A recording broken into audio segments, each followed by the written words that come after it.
How Gmail searches terabytes of mails in milli seconds. మనకి searching అంటే చాలా algorithms ఉన్నాయి. Linear search, binary search, exponential search. But ఇక్కడ ఉన్నవేవేమి మనకి జీమెయిల్ సెర్చింగ్‌లో యూజ్ అవ్వదు. ఎందుకంటే ఈ మిగతా ఆల్గోరిథమ్స్ అన్నీ డేటా అనేది సార్టెడ్ ఆర్డర్‌లో ఉన్నప్పుడే యూజ్ అయితది. ఓన్లీ వన్ లీనియర్ సెర్చ్ మాత్రమే యూజ్ అయిద్ది. లీనియర్ సెర్చ్‌కి time complexity O of n. మనం ఆ టెరాబైట్స్ జీమెయిల్స్‌ని ఫర్ ఈచ్ అండ్ ఎవ్రీ క్వెరీకి రన్ చేస్తే మనకు అవుట్‌పుట్ వచ్చే టైమే హవర్స్ ఆర్ డే, కొన్నిసార్లు డేస్ కూడా పట్టొచ్చు. సో, మనకి ఒక థింగ్ ఇన్స్టంటేనియస్‌గా రిజల్ట్స్ రావాలంటే మనకు కావాల్సిన time complexity O of 1 time complexity కావాలి. O ఆఫ్ 1 టైమ్ కాంప్లెక్సిటీ కావాలంటే మనకు గుర్తొచ్చేది ఒక డేటా స్ట్రక్చర్. ఆ డేటా స్ట్రక్చర్ హాష్ టేబుల్. కానీ హాష్ టేబుల్‌లో కీ వాల్యూ పేర్స్‌తో రిప్రజెంట్ అయ్యి ఉంటాయి. కానీ మనకిక్కడ కావాల్సిన డాక్యుమెంట్స్ మ్యాప్ చేయాలి. Documents means mail. సో, ఈ కీ విత్ డాక్యుమెంట్స్ మ్యాపింగ్ చేయాలంటే ఒక ఆల్గోరిథం ఉంది. Which is inverted index. ఇది ఒక pre computed dictionary type. Like similar to grammar dictionary or telephone directory. ఇక్కడ ఏంటంటే, ఇక్కడ ఈచ్ అండ్ ఎవ్రీ జీమెయిల్‌లో అంటే మెయిల్‌లో వర్డ్స్‌ని స్ప్లిట్ చేసి ఒక డిక్షనరీ కింద క్రియేట్ చేశారనమాట. సపోజ్ సన్ అనేది డాక్యుమెంట్ 1 అంటే మెయిల్ 1, మెయిల్ 2లో ఉంది. మూన్ అనేది మెయిల్ 1, మెయిల్ 2లో ఉంది.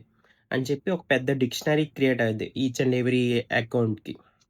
సో, ఎప్పుడైనా సరే మీరు query like moon and earth అని సెర్చ్ చేశారనుకో, ఈ మధ్యలో ఫస్ట్ మూన్‌కి లుకప్ జరుగుతది.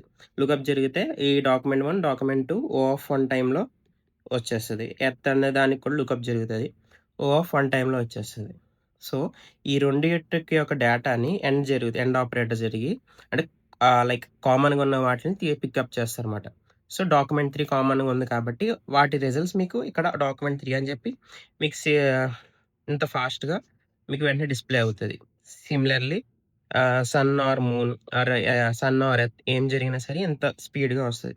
Due to pre computed dictionary. And one more thing. ఈ సన్, మూన్, ఎర్త్ అనే కీస్ ఉన్నాయి కదా! ఆ కీస్ డిసైడ్ చేయడానికి కొన్ని రూల్స్ ఉన్నాయన్నమాట. టోకెనైజేషన్. మీరు సెండ్ చేసే ప్రతి మెయిల్ ఫస్ట్ ఈ డిక్షనరీలో ఎంటర్ అయ్యే ముందు కొన్ని రూల్స్‌తో ఎంటర్ అవుతది. ఆ యొక్క వర్డ్స్‌ని అంటే జీమెయిల్ సెండ్ చేస్తున్నప్పుడు ఆ స్పేసెస్ రిమూవ్ చేసి each and every word as a token కింద కన్సిడర్ చేస్తది. ఆ టోకెన్ ఎలా ఉంటదంటే లోవర్ కేస్‌లో కన్వర్ట్ చేస్తారు.